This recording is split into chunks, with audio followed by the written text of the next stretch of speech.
convite para pregar em uma igreja. Peguei o meu carro e fui para essa igreja. Um rapaz apontou uma arma para mim e disse: "É um assalto." Eu continuei a dirigir, e ele atirou acertando meu peito. Comecei a perder muito sangue e bati o carro no muro. Fui para o hospital e cheguei quase morto. O meu ferimento era grave, quase acertou perto do meu coração. Ao mesmo tempo em que o meu corpo estava no hospital, eu estava no inferno com as mãos acorrentadas. Eu disse aos demônios: "Eu sou salvo. Não posso ficar nesse lugar." Os demônios riram e disseram: "Você fez a nossa vontade na terra. Levou a feitiçaria para os altares dos púlpitos de sua igreja." Os demônios me bateram, me jogaram no fogo invisível que queimou todo o meu corpo. O meu cérebro fritou, e fumaça saía do meu corpo. Senti as dores da queimadura. Fui levado para uma sala de tortura. Um monstro me esperava na cela. Pegou no meu pescoço para estrangular. Ele arrancou os meus olhos, a minha língua, e esmagou o meu corpo no chão. A dor que eu sentia era imensa. Pedi a morte, mas não podia morrer. Já estava morto espiritualmente, mas ainda podia andar. O meu corpo nasceu outra cabeça, olhos e língua. Quando o demônio torturador se aproximou mais uma vez, uma voz disse: "Chega, não toque nele." Senti um alívio, e um homem com o seu corpo de glória se aproximou e disse: "Eu lhe dei um limite para os seus pecados, e tu, como conhecedor da verdade, ultrapassou os meus limites, e por isso está aqui." Reconheci que era Jesus, e pedi a ele o seu perdão. Jesus, com um olhar triste, disse: "O perdão é válido somente na terra. Não há mais oportunidades para os que morrem." Aquelas palavras me entristeceram. Jesus me fez lembrar de todas as minhas abominações que pratiquei na sua casa, e do rapaz que humilhei por não obedecer aos meus falsos ensinos. Esse rapaz estudioso da Bíblia preferiu obedecer a palavra de Deus e se desviar do pecado. Eu perseguia muito ele, e coloquei todos os membros da igreja contra ele. Mesmo perseguido, ele não saiu do meu ministério, provando a sua resistência espiritual. Ele era o único que seguia a verdade, enquanto eu e os meus membros seguíamos o engano de Satanás. Eu coloquei esse servo de Deus em prova, e Jesus estava me cobrando por esse mal que fiz. Tudo de ruim que a gente faz na terra paga tudo no inferno. Naquele momento, sabendo que coloquei a igreja inteira na perdição, Jesus me mostrou em uma visão o rebanho todo feliz seguindo um caminho largo que conduz à perdição eterna. Pela primeira vez estava derramando lágrimas por todos os meus membros. Todo o sentimento de culpa estava sobre mim. E quando Jesus me mostrou alguns membros meus que haviam morrido no inferno, a minha alma doeu. Jesus ainda me mostrou todos os nomes dos obreiros que congregam comigo no livro do inferno. Apenas o rapaz que não seguia as minhas heresias escapou. O nome do rapaz que eu considerava o mais rebelde não estava no livro preto. Jesus disse: "Não chorastes por eles. Eu te responsabilizo pela perdição de cada membro de sua igreja. Requererei o sangue deles das tuas mãos." Sinto o peso da responsabilidade de cada alma.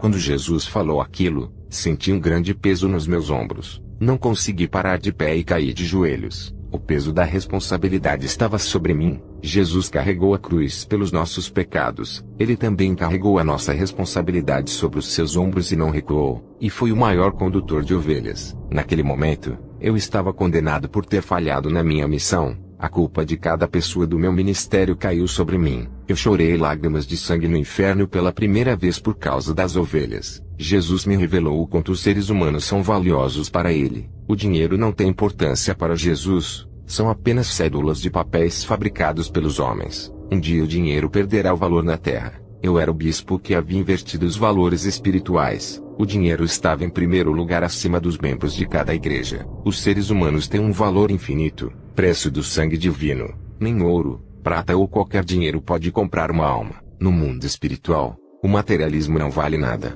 São perecíveis. A alma é eterna, e não leva aos seus bens. O valor da alma é imensurável. E quando a pessoa troca a sua alma pelo dinheiro, os demônios dão risadas. Aqui na terra as almas não têm valor. Homens tiram as vidas por nada. Menosprezam o valor da alma. Pastores não se importam com as almas, e não vão atrás das ovelhas que se desviam. Jesus me fez sentir merecedor do inferno por eu ser um desses pastores. Lembrei-me da mulher que morava perto da minha casa. Ela ficou doente. O Espírito Santo tocava no meu coração várias vezes para pregar para ela. Essa mulher partiu sem salvação. Enquanto eu me ocupava com os negócios da igreja, eu a conhecia desde a adolescência. Jesus me mostrou na visão a vida dessa mulher se tivesse se convertido. Se eu tivesse pregado para ela, seria uma missionária. Eu disse para Jesus com dor na consciência: mereço esse lugar. Sou um rebelde. Fui falso pastor. Não sou digno de ser chamado cristão. Ao ver aquela mulher no inferno, fiquei desesperado. Ela olhava para mim e pedia socorro. Várias vezes o Espírito Santo me mostrou a direção certa para que eu não praticasse as más obras. Eu continuei no meu caminho e recusei obedecer, até que o Espírito Santo me abandonou, me deixando eu seguir as minhas concupiscências. E quando ele se afastou de mim, perdi a sensibilidade espiritual, não ouvindo mais a sua voz. Os meus dons foram retirados. Jesus disse: mesmo você enganando os membros da sua igreja, aqueles que obedeceram a minha palavra, operei milagres e curas em suas vidas para não perderem as suas almas. Poupei suas vidas, não deixando Satanás levar as suas almas, por amor ao seu ministério e à vida deles que irão lhe ajudar. Escolhi-te desde o ventre para uma missão e não cumpriste. Vários falsos pastores iguais a você não tiveram a mesma chance, e estão no inferno por conduzir várias almas para cá. Jesus me levou em um lugar onde estão os falsos doutrinas e morrendo sem a salvação. Jesus me levou em um lugar no inferno, onde os homens ricos que enriqueceram com a desgraça alheia estavam ali. Vidas foram destruídas da miséria, e outros tiveram que morrer para o sucesso desses homens. Esses homens que ficaram ricos na custa dos pobres estão na fornalha ardente nesse momento. Eles foram culpados por muitas pessoas terem morrido de fome, desnutridas. Eles, sendo ricos, morreram pobres, não puderam carregar o seu dinheiro,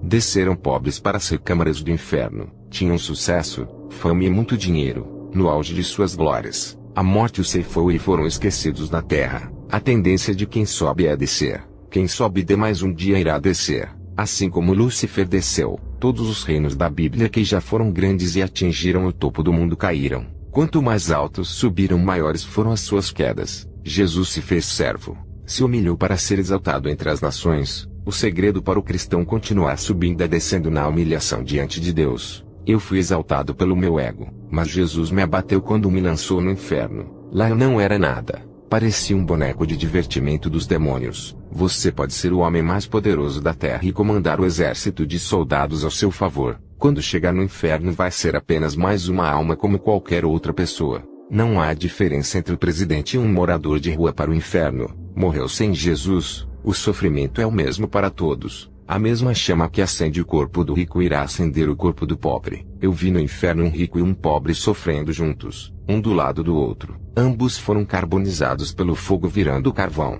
As minhas narinas não suportaram o fedor de carniça no inferno. Senti nojo do cheiro de carne podre de pessoas orgulhosas. Fediam, e pedaços de suas carnes caíam no chão cheios de vermes. Eu era orgulhoso. Agora sou humilde. Eu vi modelos e missas no inferno. Dos seus corpos exalavam um forte fedor de carniça. Elas se orgulhavam de suas belezas, e menosprezavam as pessoas que não tinham as suas belezas. No inferno, elas sentiam nojo delas mesmas por causa das feridas que abriam em várias partes do seu corpo. As peles dos rostos dessas missas caíam no chão. Suas carnes derretiam por causa do calor do fogo. Suas belezas não prevaleciam naquele lugar. Jesus me tirou do inferno e subiu comigo para o céu.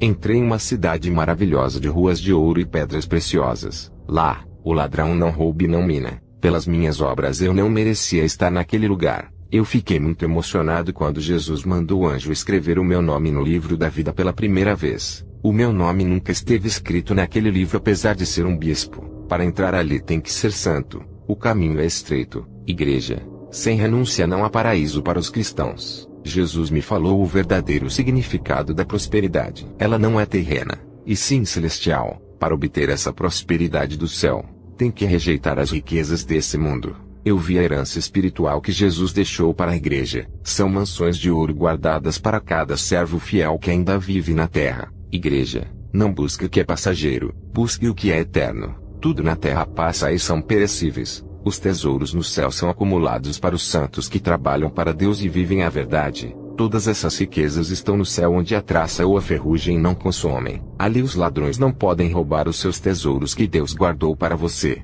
Na terra, as riquezas terrenas que são ajuntadas são consumidas pelas traças e a ferrugem. As riquezas da terra não podem ser levadas para a eternidade quando alguém morre. As riquezas dos filhos de Deus são eternas, e sempre estarão esperando os seus donos para serem entregues a cada um que vencer. Jesus disse que vai entregar as recompensas aos vencedores pessoalmente. Ele me levou até o rio de águas cristalinas e disse: entre nele e receba a purificação. Quando colocar os pés dentro dessas águas nascerá uma nova criatura, que quando voltar à terra, não será a mesma pessoa. Entrei no rio, e Jesus me disse para eu caminhar até a frente. Quanto mais seguia para a frente, mais eu afundava para baixo. A água da cintura subiu para o peito, até que afundei nela. Eu não senti os meus pés no chão. Jesus disse: assim como são essas águas, assim é no mundo espiritual. Aqueles que oram e buscam a minha presença se aprofundarão na graça. As profundezas do meu mistério são para aqueles que têm prazer em mim, e não param de me adorar. Eu continuei a caminhar para o fundo do rio. O meu corpo flutuou e fui levado para o oriente em direção a uma luz branca. Senti um frescor. Aquelas águas estavam limpando e purificando a minha alma. Eu não conseguia andar por causa da correnteza que me guiava ao oriente. Aquelas águas enchiam o meu vazio e matavam a minha sede. Jesus disse: o homem que busca a minha presença consegue se aprofundar em sua vida espiritual. A correnteza do meu espírito o guiará, assumindo o controle da vida dos meus servos. Todos os que me entregam as suas vidas, o meu espírito assume a direção. Essa luz branca que vistes no oriente é o meu espírito. As águas que te levou é a minha palavra. Todos os que me buscam serão atraídos e levados até o meu espírito. Os que morrem para o mundo são guiados pelo meu espírito. Mergulhe nessas águas. Eu mergulhei, e quando abri os meus olhos já estava na terra. Fiquei um dia morto. Vi o céu e o inferno. Os médicos retiraram a bala que estava no meu peito naquela cirurgia complicada. Fiquei alguns dias no hospital me recuperando do ferimento. Durante os dias em que fiquei no hospital, muitas pessoas doentes faleceram. Eu via demônios recolhendo as almas que partiam. Foi apavorante os gritos que essas almas davam quando os demônios vinham buscá-las. O Senhor permitiu que visse tudo o que estava acontecendo naquele momento. Uma adolescente de 15 anos estava internada. A sua saúde era grave. E saí do meu quarto e pedi para o doutor me deixar falar algumas palavras para ela. Falei da salvação e da vida eterna. Aquela menina teve fé e aceitou a salvação. Ela ficou muito contente e feliz com as minhas palavras sobre a morada eterna. Voltei para minha cama, e fiquei no meu quarto. A moça estava contente, mas logo no outro dia ela faleceu. Eu vi uma luz branca irradiando o seu quarto. Era a presença do anjo que veio buscar a sua alma. Ela foi envolvida pela luz e subia lentamente. Ela passava pelo teto do hospital e desaparecia. Eu estava conseguindo ver o mundo espiritual. Do outro quarto eu sabia o que estava acontecendo no quarto daquela menina. É claro que tudo isso era permissão de Deus. Fiquei confuso. Não entendi o que havia acontecido com a jovem. Até que os médicos trouxeram a notícia de falecimento da moça. Depois eu comecei a entender o significado daquela visão. A menina havia morrido no momento da minha visão e foi salva. Se eu não tivesse falado de Jesus, teria perdido aquela alma. Eu vi muitas almas dentro do hospital sendo tragadas. Os demônios se aproveitam de ser um lugar para os doentes onde não tem a divulgação da palavra de Deus. Sendo assim, aquele lugar é um celeiro de almas para os demônios. Muitos que chegam ali, vêm com ferimentos acidentais ou enfermos, sendo problema grave. Eles chegam à beira da morte. E muitos crentes têm se acovardado em entrar nos hospitais e levar a esperança da salvação aos que estão à beira da morte. Eles partem perdidos para o inferno. Quando recuperei do meu ferimento, voltei a trabalhar na minha igreja. Mudei o nome da igreja e tirei aquele nome que exaltava o ministério. Coloquei outro nome na minha igreja através da aliança que fiz com Jesus. A minha igreja passou a se chamar Aliança Eterna. Comecei tudo do nada. Tive que me desfazer das falsas doutrinas e reaprender a palavra. Eu tive que esquecer tudo o que aprendi no seminário e me reeducar. Mudei a doutrina da igreja e perdi 60% dos membros. Eles não suportaram a sã doutrina e fiquei com menos da metade. Esses que ficaram percebeu a minha mudança, viu a minha simplicidade. Lembrei-me das palavras de Jesus que disse sobre o nascimento espiritual da minha pessoa. Muitos pastores que fizeram o falso seminário comigo,